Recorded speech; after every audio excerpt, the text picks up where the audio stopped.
আকাশের বন্ধু অনেক আকাশকে বলল, কিরে, ওইদিকে তাকিয়ে আছিস কেন? ওই মেয়েদের মধ্যে কাউকে ভালো লেগেছে না কে? আরে না, কি বলছো? আমি তো অন্য কিছু দেখছিলাম। আকাশ কফি খাচ্ছে আর আর চোখে পাশের টেবিলের দিকে তাকাচ্ছে। ওর খুব মন চাইছে জানতে এত সুন্দর করে কে হাসছিল। আকাশ ওই দিকেই তাকিয়ে আছে। তখন দুজন মেয়ের মধ্যে একজন উঠে কোথায় জানা গেল। মেয়েটা সরে যাওয়ার পর সেই আড়ালে থাকা মেয়েটাকে স্পষ্ট দেখতে পেল আকাশ। আকাশ এক দৃষ্টিতে তাকিয়ে রইল তার দিকে। মেয়েটির ঠোঁটে লেগে আছে মুচকি হাসি। সামনে থাকা কোঁকড়ানো চুলগুলো বাতাসে দোলা খাচ্ছে। কিছু চুল চোখে মুখে পড়তেই হাত দিয়ে কানের পিছনে গুজে হাত নাড়িয়ে সামনের মেয়েটির সাথে কথা বলছে। চোখে কাজল নেই, অথচ ঘন পাপড়িগুলো দেখে মনে হচ্ছে কাজল টেনে দেওয়া চোখে। আকাশ অপলক দৃষ্টিতে তাকিয়ে আছে মেয়েটির দিকে। মেয়েটির চোখের মায়ায় সে নিজেকে হারিয়ে ফেলেছে। হঠাৎ মেয়েটি উঠে দাঁড়াতেই আকাশ নড়েচড়ে উঠল, তবে দৃষ্টি সরালো না। পাশে থাকা মেয়েটি বলল, প্রিয়ন্তী, এই জায়গাটা খুব সুন্দর, মাঝে মাঝে আসতে হবে। তখন আকাশের দেখা মেয়েটির হাসি মুখে কিছু একটা বলল, যা আকাশ শুনতে পেল না। আকাশের বন্ধুরা ওকে ডাকছে, সেদিকে ওর কোনো খেয়াল নেই। ও সেই মেয়েটির দিকে দেখতে ব্যস্ত। তার মুচকি হাসি, তার চোখ ঘুরিয়ে এদিক ওদিক তাকানো আকাশকে মুগ্ধ করে তুলেছে। মেয়েগুলো বাইরে যেতে নিলে আকাশ উঠে দাঁড়িয়ে বলল, তোরা থাক, আমার একটু কাজ আছে। আমি আসছি এখন, কাল দেখা করব। আকাশ কথাটা বলে তাড়াতাড়ি করে ক্যাফের দরজার সামনে আসতেই অনেক জোর করে বলে ওঠে। আরে আকাশ, তোর ফোন আর বাইকের চাবিটা তো নিয়ে যা। আকাশ ফিরে এসে ফোন আর চাবি হাতে নিয়ে যেতে নিলে পিয়াস বলল, কি এমন কাজ তোর, এত তাড়াহুড়ো করছিস? পরে বলবো, এখন সময় নেই। আকাশ ক্যাফে থেকে দৌড়ে বেরিয়ে এলো, কিন্তু চারদিকে তাকিয়ে সেই মেয়েটিকে আর দেখতে পেল না। হতাশ হয়ে জোরে শ্বাস নিতে নিয়ে বলতে লাগলো, কোথায় গেল মেয়েটা? ধ্যাত, তখনই কেন বের হলাম না আমি? কোথায় খুঁজবো এই পরীটাকে? হ্যাঁ, মেয়েটি সত্যিই একটা মায়াপরী। পাগল করা তার হাসি মুগ্ধ করেছে আমাকে। কাজলবিহীন চোখ জোড়া যেন তার চোখের মায়ে ফেলে দিয়েছে। ঘন কালো কোঁকড়ানো চুলগুলো মেয়েটির সৌন্দর্যকে যেন আরও শতগুণে বাড়িয়ে দিয়েছে। কিন্তু আমি যে হারিয়ে ফেললাম সেই মায়াপরীকে, তার দেখা কি পাবো আমি কখনো? আচ্ছা, পাশের মেয়েটি কি নামে ডাকলো ওকে? দ্যাট, মনে পড়ছে না। যাই হোক, সে আমার কাছে শুধুই মায়াপরী। তারপর থেকে আকাশ প্রায় সেই ক্যাফেতে যেত, কিন্তু কখনো তার মায়াপরীকে আর দেখেনি। এমনকি রাস্তায়ও কখনো তাকে চোখে পড়েনি। আকাশ আশা ছেড়ে দিয়েছিল যে সে তার মায়াপরীকে হয়তো কখনো খুঁজে পাবে না। সে হয়তো স্বপ্নের মধ্যে এসে তাকে মুগ্ধ করে হারিয়ে গেছে। আকাশের দেখা সেই মায়াপরীটা আর কেউ না, সে ছিল প্রান্তি। রিয়াদ আহমেদ সোফায় বসে নিউজ পেপার পড়ছে।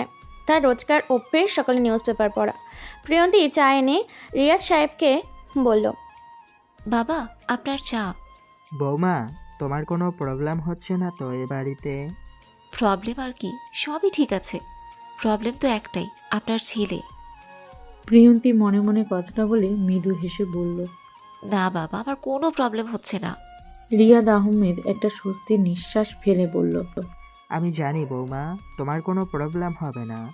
তোমার মামার সঙ্গে কথা বলেছিলে? কাল রাতে বলেছিলাম। আফিয়া প্রিয়ন্তীর পাশে এসে দাঁড়িয়ে বলল, কী কথা হচ্ছে শ্বশুর বৌমার মাঝে, আমি কি জানতে পারি? আপু, আমার কোনো প্রবলেম হচ্ছে নাকি বাবা সেটাই জিজ্ঞেস করছিল। ও আচ্ছা বাবা, আমি আর মা থাকতে ভাবির কোনো প্রবলেম হবে ভেবেছো? ভাবি যদি ভাইয়ার সঙ্গে একা থাকতো তাহলে না হয় এই প্রবলেমের কথা ভাবা যেত। মানে আকাশ কি বৌমাকে কিছু বলেছে? আফিয়া কিছু বলতে নিলে প্রিয়ন্তী ওর হাত থামিয়ে বলল, না বাবা, তেমন কিছুই নয়। আপু তো এমনিই বলেছে। ও আচ্ছা। বৌমা শোনো, তুমি আগামীকাল থেকে আবারও ভার্সিটি যাবে, পড়াশোনাটা চালিয়ে যাও। আচ্ছা বাবা, যাব। বাবা, ভাবির ভার্সিটি তো আমাদের বাসা থেকে অনেক দূর হয়ে যায়। তুমিও বরং ভাবিকে ওইখান থেকে ট্রান্সফার করে আমাদের ভার্সিটিতে অ্যাডমিশন করিয়ে দাও, তাহলে ভাবিরও সুবিধা হবে আর আমারও একজন সঙ্গী হবে। হুম, তুই তো ভুল কিছু বলিসনি। বৌমা, আকাশ কোথায়? উনি হয়তো রুমে আছে। আফিয়া, যা তো আকাশকে ডেকে আন। আকাশকেই বলি বৌমাকে ওখানে থেকে ট্রান্সফার করিয়ে এখানে অ্যাডমিশন করিয়ে দিতে। না না বাবা, তার কোনো প্রয়োজন নেই। মাত্র তো 45 মিনিট সময় লাগবে যেতে। আমি ওখানেই যেতে পারবো। ট্রান্সফার করানোর কোনো দরকার নেই। ওখানে যেতে 45 মিনিট? আর আফিয়ার ভার্সিটি আমাদের বাসা থেকে 10 মিনিট লাগে মাত্র। আফিয়া যেমন আমার মেয়ে, তুমিও আমার মেয়ে, দুজনকে আমি সমান চোখে দেখি। তাছাড়া তুমি রোজ একা এত দূর যাবে, ব্যাপারটা ভালো দেখায় না। আফিয়া, তুই যা, আকাশকে ডেকে আন। আফিয়া প্রিয়ন্তীর কানের কাছে মুখ এনে বলল, ভাইয়াও কিন্তু আমার ভার্সিটিতেই মার্শাল আর্টসে পড়ছে, তুমি ভর্তি হলে ভালোই হবে। আফিয়া কথাটি বলে চলে গেল। প্রিয়ন্তী মনে মনে ভাবছে, আপু তাহলে ইচ্ছে করে বাবাকে এখানে অ্যাডমিশন করিয়ে দিতে বলেছে। যে ছেলে ঘরেই আমাকে বউ বলে মানে না, সে কি আর বাইরে মানবে? হয়তো তখন সবার সামনে বলবে আমাকে সে চেনেই না। আফিয়া রুমে ঢুকে বলল, ভাইয়া, বাবা তোকে ডাকছে, এখনই নিচে আয়। আকাশ বেডে অন্য মনস্ক হয়ে আছে বসে। আফিয়ার কথা হয়তো তার কানে যায়নি। আফিয়া চলে যেতে নিলে আবার ঘুরে এসে আকাশের সামনে দাঁড়িয়ে বলল, ভাইয়া, আমি যে কিছু বলেছি শুনেছিস তুই? আকাশ কিছুটা কেঁপে উঠে বলল, তোর কথা পরে শুনবো, আগে আমার কথা শোন। তোকে কয়েক মাস আগে একটি... ভাইয়া, তোর কথা আমি পরে শুনবো। বাবা তোকে নিচে যেতে বলেছে। কেন? নিজে গিয়েই শুনে নে না। আফিয়া চলে যেতে নিলে আকাশ উঠে বলল, বোন, আমার কথাটা একটু শুনে যা। ঠিক আছে, বল, একটু বলবি কিন্তু। একটুই বলছি। তোকে একটা মেয়ের কথা বলেছিলাম না, যার নাম দিয়েছিলাম মায়াপরী, ওকে আমি পেয়ে গিয়েছি।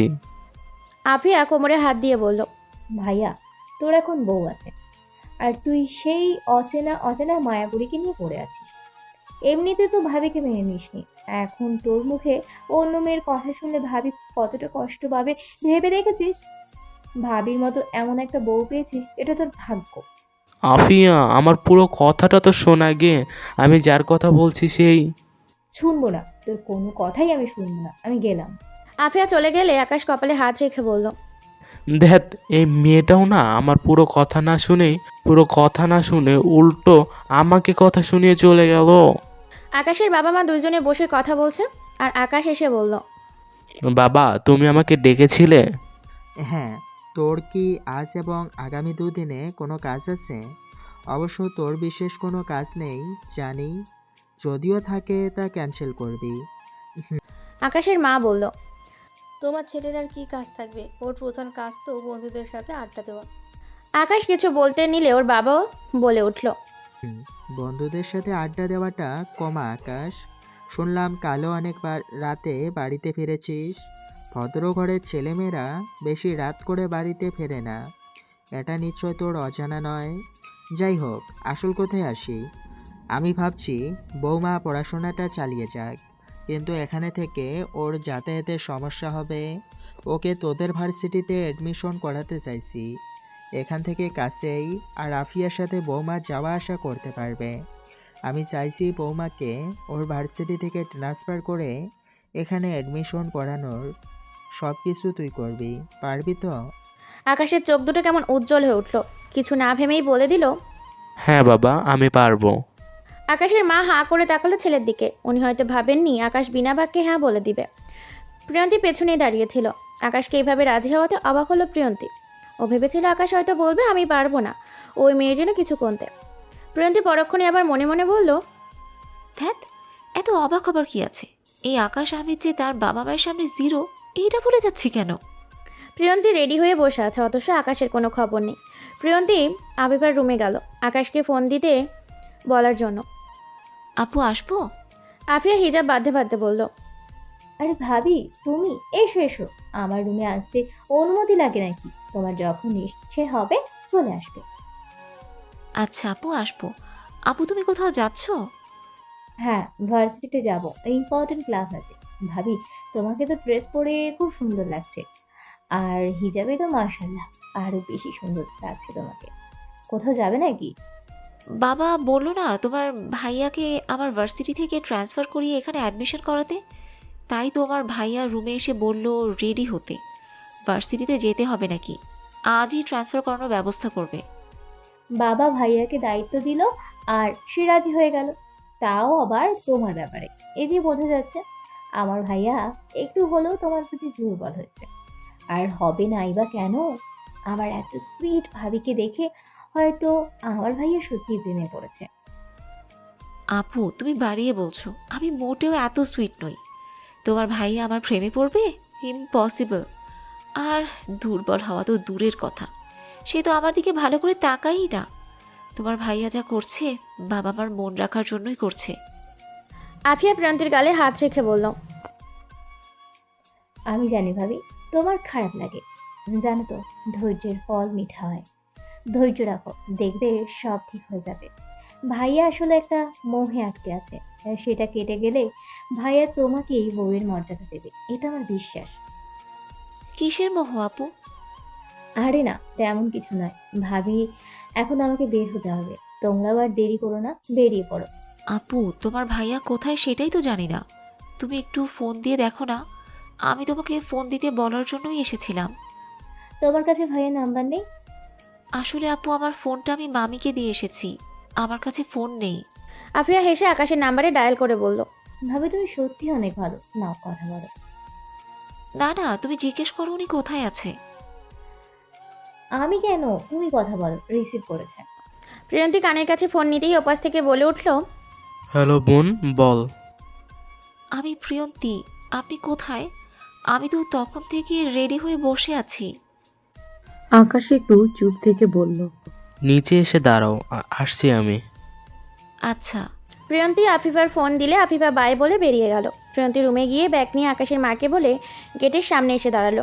2-3 মিনিটের মধ্যে আকাশ বাইক নিয়ে প্রিয়ন্তীর সামনে এসে দাঁড়িয়ে কিছু বলতে নিয়েও থেমে গেল। এক দৃষ্টিতে তাকিয়ে রইল প্রিয়ন্তীর দিকে। প্রিয়ন্তী পার্পল কালারের ড্রেস আর মাথায় ব্লু হিজাব পরেছে। সাজ বলতে তোটা পিঙ্ক কালারের লিপস্টিক হালকা করে নেওয়া, তাতে যেন অপসরের মতো লাগছিল প্রিয়ন্তীকে। আকাশ ওর দিকে তাকিয়ে আছে দেখে প্রিয়ন্তী বিরক্তি নিয়ে মাথা নিচু করে বিড়বিড় করে বলল, এই লোকটার প্রবলেম কি? এইভাবে কেন তাকিয়ে আছে? ওনার আচরণও আজ সকাল থেকে কেমন যেন লাগছে। কি হয়েছে কে জানে।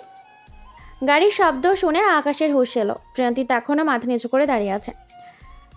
আকাশ নরম স্বরে বলল, কি হলো, দাঁড়িয়ে আছো কেন? ওঠো বাইকে। আপনি তো কিছু না বলে হা করে তাকিয়ে আছেন, দাঁড়িয়ে থাকবো না তো কি করব? হ্যাঁ করিনি, মুখটা বন্ধই ছিল আমার। এখন ওঠো। আমি কখনো বাইকে উঠিনি, উঠলে যদি পড়ে যাই। আকাশ হেসে বলল। ধরে বসলে পড়বে না, দেরি করো না, উঠে পড়ো। প্রিয়ন্তী বাইকে উঠে আকাশ থেকে দ্রুত রেখেই বসলো। এইভাবে বসলে তো পড়েই যাবে, আমাকে ধরে বসো। আপনি রাগ করবেন না তো? আকাশের মনটা খারাপ হয়ে গেল। প্রিয়ন্তী যে আকাশের বলা কথাগুলো মাথায় রেখে এইসবগুলো বলছে বেশ বুঝতে পেরেছে। আকাশ হালকা হেসে বলল, না, রাগ করবো না বাবা, আমাকে একটা দায়িত্ব দিয়েছে, সেটা তো ঠিকঠাক করতে হবে। তুমি ভালোভাবে বসো, আমার কাঁধে হাত রেখে। ও, আমি তাহলে ঠিকই ধরেছিলাম। মিস্টার জিরো সাহেব নিজের বাবার কথা রাখতেই এসব করছে। হ্যাঁ। প্রিয়ন্তী আকাশের কাঁধে হাত রেখে শক্ত করে বসে আছে ধরে। আকাশ বাইক আস্তে করে চালালো। প্রিয়ন্তী একটু একটু পর আকাশের কাঁধ খামচে ধরছে। আকাশ একটু অদ্ভুত শিহরণ অনুভব করছে। আকাশ আগে কখনো নিজের মা আর বোন ছাড়া কোনো মেয়েকে এত কাছে যায়নি। বাইক এই পর্যন্ত কোনো মেয়েকে তোলেনি, এমনকি নিজের বোনকেও না। আফিয়া বাইকে উঠতে চাইলে বলতো, তুই বাইকে আগে, আমার বউ উঠবে, তারপর তুই। কথাগুলো ভেবেই আকাশ নিঃশব্দে হাসছে। যদিও আকাশ এখনও প্রিয়ন্তীকে বউ বলে স্বীকার করেনি, কিন্তু তার মায়া পড়ে যে তার বাইকে উঠেছে এটাই বা কম কিসে। প্রিয়ন্তী যতটা পারছে আকাশে থেকে দূরে সরতে চাইছে, তারপরও একটু পরপর আকাশের পিঠের সাথে তার শরীর ছুঁয়ে যাচ্ছে। না চাইতেও নিজের হাত দ্বারা আকাশের কাঁধ খামচে ধরছে।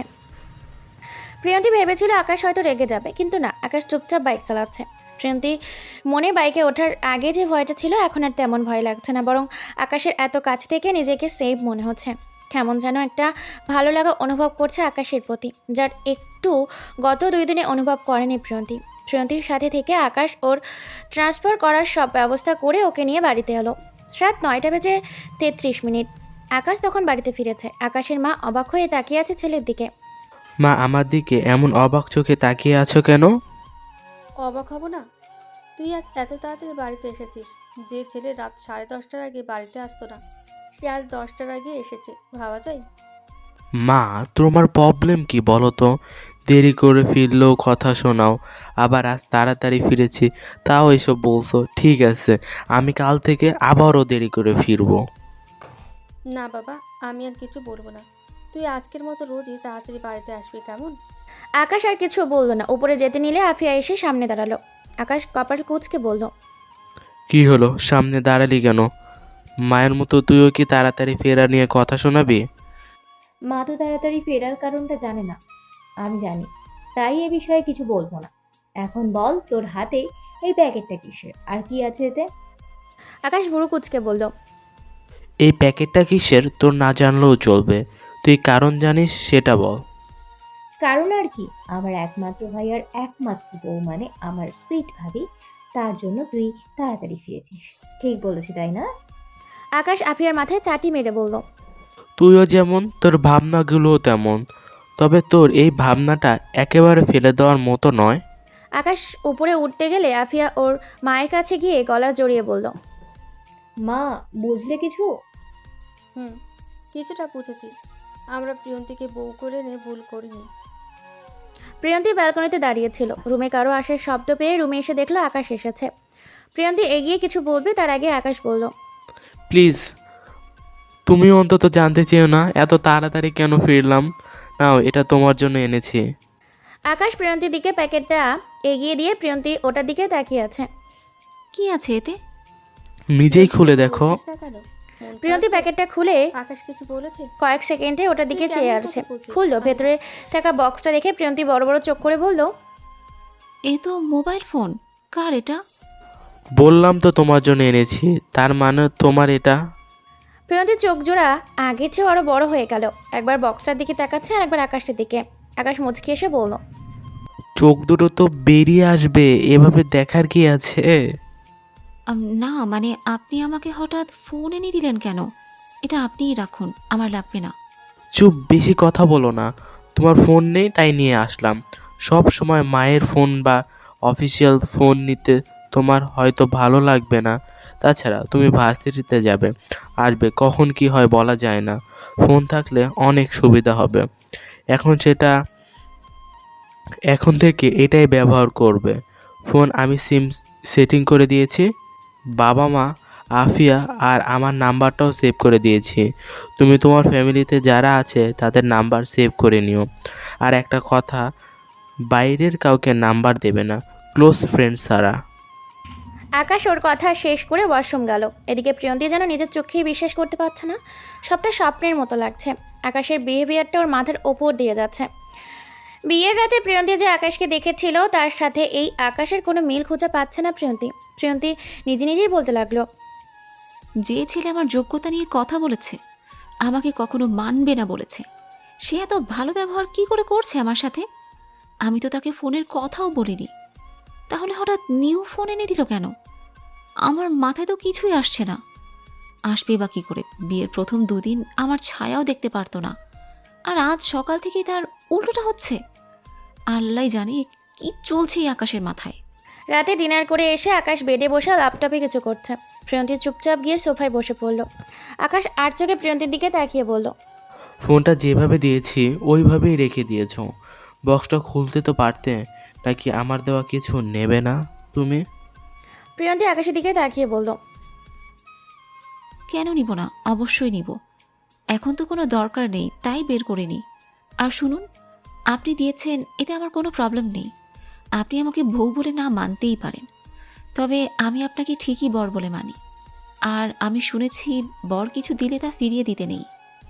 আকাশ কি বলবে ভেবে পাচ্ছে না। এই মেয়েটা যে সে মনের অজান্তে অনেক আঘাত দিয়ে ফেলেছে। আকাশের এখন নিজের প্রতি নিজেরই রাগ হচ্ছে। আকাশ ভাবছে কেন যে নিজের আভিজাত্যের অহংকার করে তার মায়াবিনীকে লোভী ভাবলো। সে যে মধ্যবিত্ত ঘরের মেয়ে হয়েও আকাশের পাশে দাঁড়ানোর যোগ্যতা রাখে। আকাশ বেডে শুয়ে আছে দেখে প্রিয়ন্তী কিছুই বললো না। বেড থেকে বালিশ নিয়ে সোফার কাছে যেতেই আকাশ বলে উঠল, তুমি বেডেই শুতে পারো, আমার কোনো প্রবলেম নেই। আমি এখানেই ঠিক আছি। এমনিতেও আপনাকে দুদিন কষ্ট করে সোফায় শুতে হয়েছে। আপনি বেডেই ঘুমান, আমি সোফায় ঘুমাবো। আকাশ কিছুই বলল না, শুধু তাকিয়ে থাকলো তার মায়াপুরীর দিকে। প্রিয়ন্তী আজ ভার্সিটিতে যাবে। 2 দিন আগে আকাশ ওকে ভর্তি করিয়ে দিয়েছে। প্রিয়ন্তী ড্রেসিং টেবিলের সামনে দাঁড়িয়ে হিজাব বাঁধছিল। তখন আকাশ রুমে এলো। প্রিয়ন্তীর মাথা থেকে পা পর্যন্ত চোখ বুলিয়ে মনে মনে বলল, উফ, এই মেয়েটার তো দেখছি আমার মাথাটা খারাপ করে দেবে। এত সুন্দর লাগে কেন ওকে? সিম্পলভাবে থাকে, তারপরও মনে হয় সব সময় নিজেকে গুছিয়ে পরিপাটি করে রাখে। এমন একটা মেয়েকে আমি দূরে ঠেলে দিতে চেয়েছিলাম। না, আমি আর ধনী গরিব বলে কাউকে আলাদা করে দেখব না। এখন থেকে সবাই আমার চোখে সমান। আমি আমার মায়াপরীকে অনেক ছোট করেছি। ওর যোগ্যতার কথা বলে সত্যি আমি অনেক বড় ভুল করে ফেলেছি। এই যে জিরো সাহেব, কোথায় হারালেন আপনি? এতবার ডাকছি, কিছুই তো শুনছেন না। আকাশ চমকে উঠে বলল, কিছু বলছো? জি বলছি। কি ভাবছিলেন? হ্যাঁ, কতবার ডাকলাম। আমি তো ভেবেছি আপনি হয়তো অন্য কোনো জগতে হারিয়ে গিয়েছেন।